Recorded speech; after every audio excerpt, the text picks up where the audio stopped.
Hello, people can begin taking a seat. We'll be starting in a few moments. Thank you.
Hello. My name is Erica Atkins, and for those of you who don't know me, I am the Executive Director of the Bloomingdale School of Music. I'd like to welcome you to the celebration of life of Timothy Rufus McCullough, and I want to emphasize that it is a celebration of life, and it is hosted by the McCullough family who is joining us today, his mother Juliet and his sister Francesca, and the Bloomingdale School of Music, a place where Tim touched the lives of numerous students and families over a decade as a faculty member and a resident teaching artist. So last month, Bloomingdale had the opportunity to honor Tim at our annual spring benefit, and I got the opportunity to share my own experiences with Tim, how even in our initial meetings, which happened as everything did in 2020, online, when I started in the fall of 2020, he so quickly impressed upon me his commitment to his craft and his work as an educator. That night, four Tim's friends and colleagues, Naho Puini, Andre Mitchell, Marguerite Cantor, and Mark Pellequin, paid tribute to Tim, performing the Schumann Piano Quartet, a piece that he and Naho played several years ago. So, of course, tonight, as we celebrate Tim's life, there will be more music. You will get to see it later when we have the reception, but there is a Christmas list that Tim made at a young age that I've recently gotten to see, and it is almost entirely made up of music scores and supplies and things that he needed and wanted to be the best musician that he could be. And I don't know about you guys, I might be speaking for myself here, but that's an age where I would have been asking for toys and cars and a Barbie dream house, and Tim was asking for more supplies to be a musician, and I think that's pretty incredible. So Tim was clearly driven by music at such a young age, and I think many of you in the room can attest that it also cultivated so many of the relationships in his life. So tonight, all the performers you will see are Tim's close friends and colleagues who have gathered to celebrate the life of a man who was defined by the very thing at such a young age. And while, again, I've had the chance to share some of my experience with Tim, tonight I will be joined by other members of our community who will come up and talk more about the impact that he had on them. I did want to take an opportunity to share some really moving words from Erica Floresca, who is the previous executive director of Bloomingdale from 2014 to 2020. Tim truly represented the best. Not only were we colleagues for 6 years, he was also a piano teacher to both of my kids. In those years when it's so hard to keep them interested. Tim was reliable, kind, caring, and musical, always there for encouragement and support. I found a recording of my son Nigel playing Rusty Rag that he learned with Tim. Nigel was always one to noodle on the piano, and Tim would encourage him, seeing that's a part of how he learned. He encouraged him to add his own flair to the piece. And that's Tim. He would meet a student where they were at and take them to the next step. Speaking of Tim's love of exploring on the piano, our second piece tonight will require a little bit of explanation, which Tim's family has so graciously shared with me. Tim and his sister both had a language learning difference, which made learning to read and write difficult for them as children. But it also gave them both the unusual ability to be able to read everything backwards. This became a lifelong source of shared amusement for both of them into adulthood, something of a private language between them. So Tim took delight in turning reality upside down in words and in music. He loved to play and be absurd. So it is especially to honor his love of fun, silliness, and absurdity that Mina will perform a piece that he loved to study both forward and backward motion, the aria from the Goldberg Variation by Johann Sebastian Bach. And I was given this to read backwards. I'm going to try. I'm going to attempt to read this backwards. Schnoita av gerbl av t. Come on up, Nina.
Good evening. I'm Ken Michaels, and I'm the proud board president of the Bloomingdale School of Music, and I am honored and sad to be here because Tim was not only someone I worked with, but Tim was a friend. I have had the very good fortune to be associated with Bloomingdale for many, many years, first as a student in the 1970s, later in the 2000s as a parent of two sons, and in the last 10 years as a board member and board president. I've learned many aspects of Tim over the years. As I said, as a friend, he was a wonderful person. I think I saw Jose's post that he was full of heart today. He was an excellent teacher. He taught my kids and countless others, obviously. He was a wonderful performer. The thing I'd like to focus on here tonight, and I've spoken about it before at a previous event, but it bears repeating, is Tim as an accompanist, because I think it really speaks to who Tim was as a person. Tim was both confident and humble because he understood the importance of supporting others who are learning. People at a young age don't realize that there's a guy behind the piano who, if you stop and you start, he's there with you. So in supporting our younger students and even our older students, Tim led in what he was doing. The confidence that you gain from performing at events like Bloomingdale's Performathon, it can't be measured. It's just a wonderful experience. And watching Tim support our students at those events was just incredibly heartwarming, even if, as I said, some of the kids who were performing, they didn't even realize that there was that guy there who was just supporting them in those stops and starts. I think Tim's ability to accompany students in that way shows the ironic balance of being totally egoless and yet totally confident.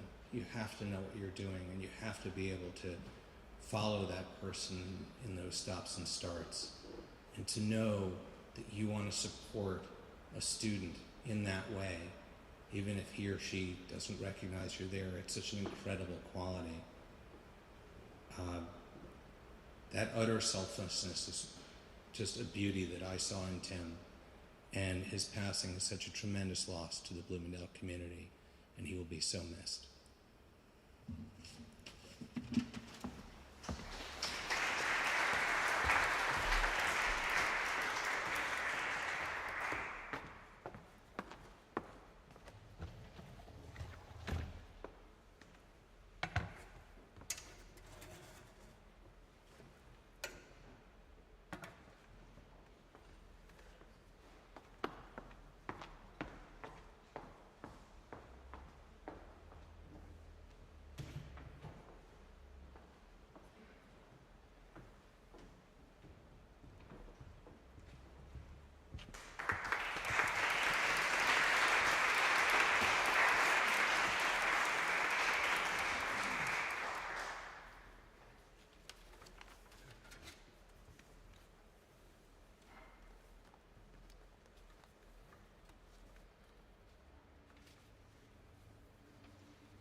I met a singer on the hill. He wore a tattered cloak. His cap was torn. His shoes were worn. And rimly he spoke. Fa-la-la-la, la-la. Fa-la-la-la, la-la.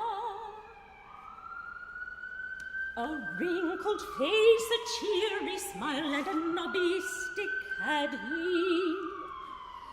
His eyes were grey and far away, and changeful as the sea, and changeful as the sea. I offered him a piece of gold and hoped that he would stay. No word he spoke, but shook his head and smiled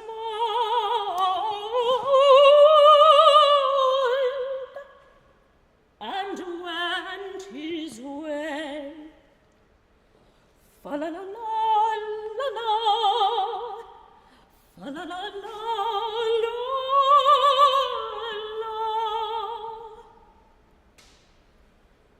I watched the singer down the hill. My eyes went following after. I thought I heard a fairy flute and the sound of fairy laughter.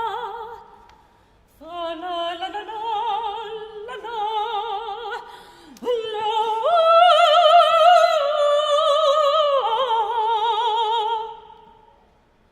I thought I heard a fairy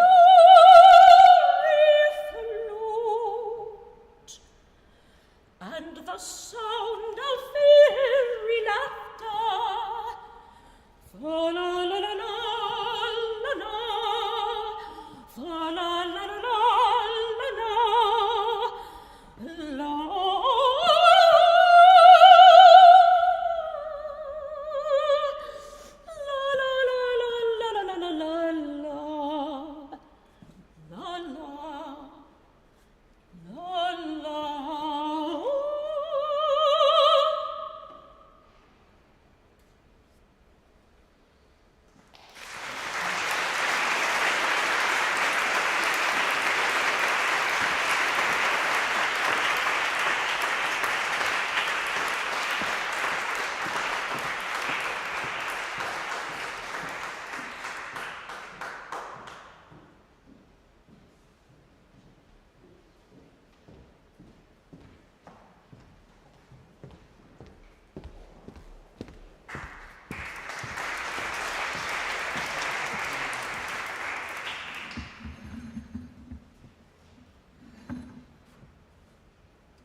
Can you hear me now? There we go. Hello, I'm Monica Verona, and I'm one of the teaching artists, resident teaching artists here at Bloomingdale. And I sent my reflections about Tim Tulling Lopez asking to let me know if it was too long. I think it's too long, but I'll try and talk fast. First, I'd like to express my thanks to Erica and Mark Peliquin, and Ling Lopez for asking me to speak tonight. I know I speak for all of our Bloomingdale family to express our deepest affection to Juliet and Francesca and Tim's entire extended family. As you undoubtedly know, Tim was a most valuable colleague of ours. He was so respected among the faculty and staff, as well as the students and the countless students that he accompanied throughout the years. Probably the most unique component of Bloomingdale is the friendship and fellowship among the faculty. All of us may not know each other closely or socialize with each other on a regular basis, but we are aware of each other and our students, and because of our commitment to our work in the school, we are comrades with a common purpose. Tim was so integral to our Bloomingdale family, and he knew the school on so many levels. When he first joined Bloomingdale, he was a member of the piano faculty as well as the administration. I remember so well his excellent professionalism in both capacities, and when he was working in the front office, it was not only a pleasure to see him and speak with him about any topic, but he was so reliable to answer any question about registration or a particular student or some scheduling issue. He was enormously efficient, welcoming, and generous with his time. And these qualities were fundamental to his work with his students, as well as his own performances in chamber music. I remember Laura Gravino recently describing Tim as her go-to faculty member when she was considering a teacher for a piano student that might need some specific attention, such as diverse types of repertoire, various expectations to match a student's needs, or just some extra nurturing. And Tim could deliver on all of these levels. He was sensitive to each individual student, which carried over so beautifully in his accompaniment of students in sharing hours, and especially of our advanced students in MAP. I don't know of a single student that didn't love and respect him. He helped them to gain confidence in their studies, and as a result, their performances really shine. As a soloist, as you can tell from that magnificent performance of the Hammerklavier, Tim was a remarkable pianist. I remember his first recital on our faculty series shortly after he joined Bloomingdale. It was a Sunday afternoon concert, and for a change, I had a sudden cancellation in my teaching schedule that day. So I took advantage of the opportunity to hear Tim's recital. I was especially interested because he had programmed the entire WC Etudes, which is no small task for any pianist. I remember being in the front office shortly before the concert began talking to Bathsheba Marcus Conley. And in walks Tim before going backstage. We both wished him good luck, and his response was, "I'm so nervous." I said, "That's good, it'll be a great concert." And it was. I really didn't know Tim at that point, and I had never heard him play, but I was so enthralled with his WC, and I was more than happy to tell him as much after the concert.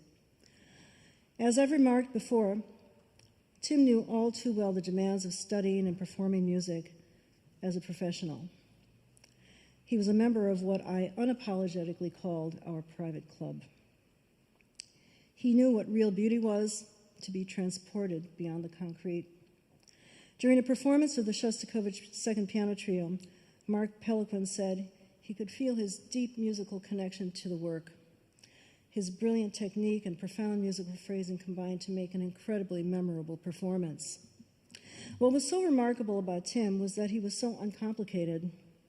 I remember John Gaddis, one of our former registrars, referring to him as Sweet Tim, because Tim, being Tim, offered to fill in at the last moment to accompany or host a sharing hour. I can't remember which. But that was Tim, sweet, kind, and generous. He wasn't an extrovert, but he wasn't introverted either. He was just Tim, who mentioned after returning to in-person lessons last fall that he was just so happy to be back in the building. He had such a happy outlook on life, and his presence made everyone around him happier. But I was always surprised by his adventurousness, too. I remember seeing a picture that he posted on Facebook of Mount Fuji in Japan, and I thought, now where on earth has Tim gone now? But that was Tim, boldly going where I definitely would not have gone. He had a dry sense of humor, more like a straight man, especially when he described himself as a true Irish Italian because of his appreciation for Italian wines. "Monica, you really need to try this Barolo. It's delicious." All I could think was, "Okay, Tim, did you forget that I'm Sicilian?" I confess that I viewed his Facebook page from time to time, And the photographs of Tim say so much about his wonderful character, from the silly Tim being goofy to wearing hilarious hats to carving a turkey that he probably boned a la Jacques Pepin. He told me once how easy that is to do. Probably as easy as playing all the Chopin etudes. He did that too. Oh, they're not that hard, Monica. I almost fainted when he said that. Yes, Tim, you're a better man than I, Gungadim. So much to admire about our Tim, who had a true joie de vivre. Brenda Vasquez remarked so poignantly, I will always cherish how wonderful he was with our students, as well as how beautiful his soul was. In the 10+ years I knew Tim, I never saw him without a smile on his face. He was affable, kind, and a good friend, and he is missed immensely. Yes, Tim was all these things. Our sweet Tim.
Tim was my piano teacher and mentor. I remember my very last lesson with Tim. I was studying Mozart's Rondo alla Turca with him. We were working on the very ending of the song, and the ending of the song is very energetic and powerful. My interpretation was soft and gentle, and in order for me to end with great energy, he told me to come up with strong feelings, and he asked me about situations where I would feel powerful. This lesson gave me more confidence in my piano playing, but also as a person. Tim also taught me major scales and how to use the metronome to improve my technique. We were also working on sight reading. I'm grateful for his lessons, and I'm grateful that he is my piano teacher.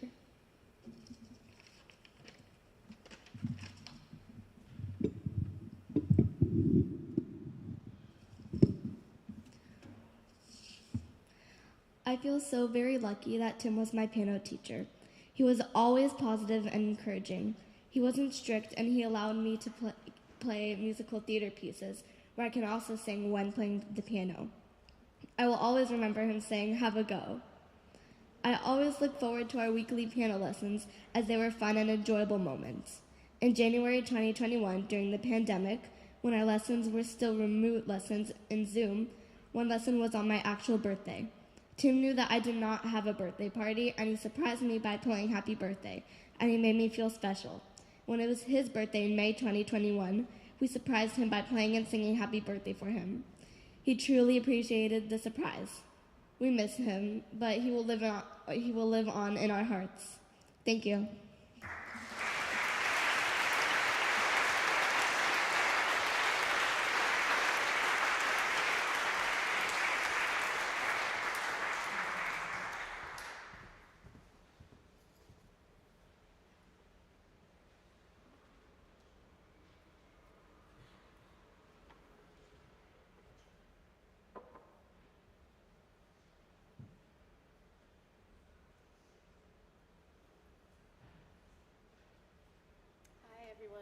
Can you hear me okay if I speak from here? Okay. My name is Mary Prescott, and I was a roommate of Tim's for several years during graduate school at Manhattan School of Music and a little bit thereafter. He was one of the first people that I met at MSM, and we became lifelong piano nerds together. Tim introduced me to contemporary music. He had a great love for Boulez and Elliott Carter and Messiaen and many others, and we used to go to a lot of concerts at Carnegie Hall together, of Emard, who was one of his favorite pianists, and we studied together and would just have a grand time listening to all kinds of piano music, and I credit him actually with being one of my influences for becoming a composer. So thank you, Tim, for that. I want to tell you a little bit about the piece that I'm going to play, What It Becomes. It was a commission, actually, for another colleague of mine who commissioned 16 pieces with the inheritance that was left over from his father after his father passed away. And the due date for this piece was February 15th, 2022. So as I wrote this for my friend and his father, I also very much was grieving Tim. So I'm not sure if I have much more that I can say about that right now without bursting into tears, so I'm just going to play for you. And thank you, Tim, for everything you've given us.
going to take this out. Everything's gotten a little bit shorter since I've last come up here. So the McCullough family has asked me to share the following on their behalf. Tim was a master of feast, whether experiencing and playing the music he loved, or cooking and eating delicious meals from the kitchen.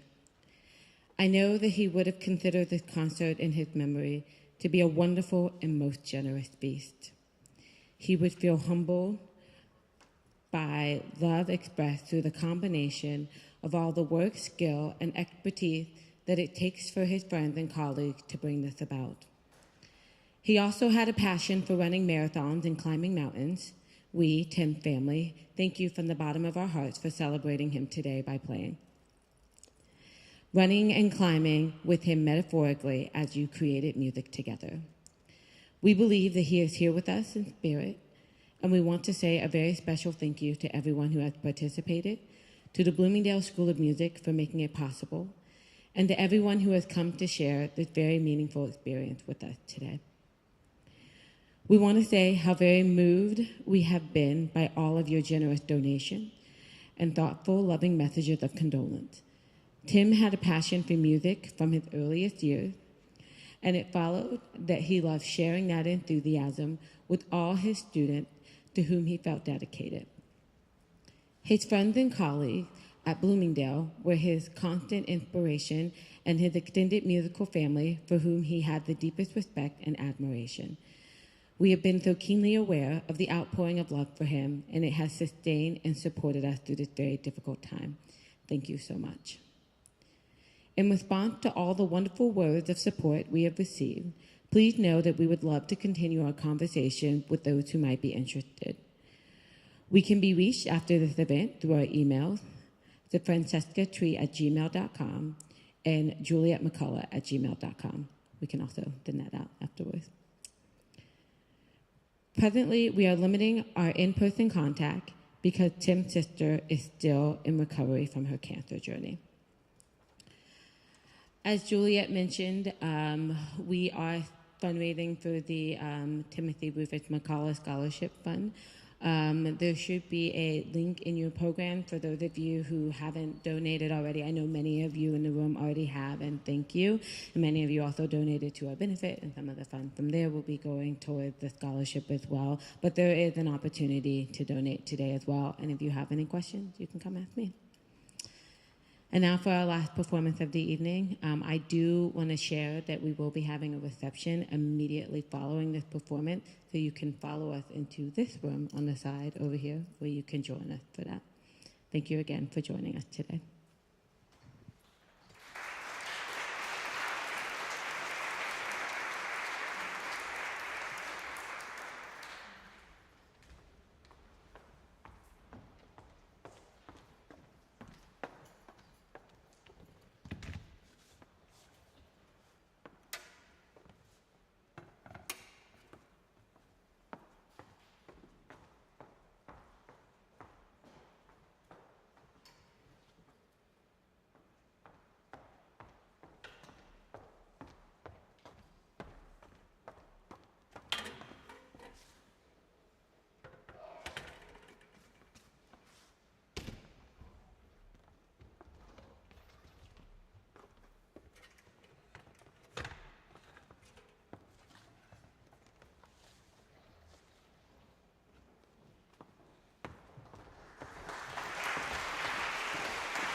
Hi, everybody. There's a reception directly in the store.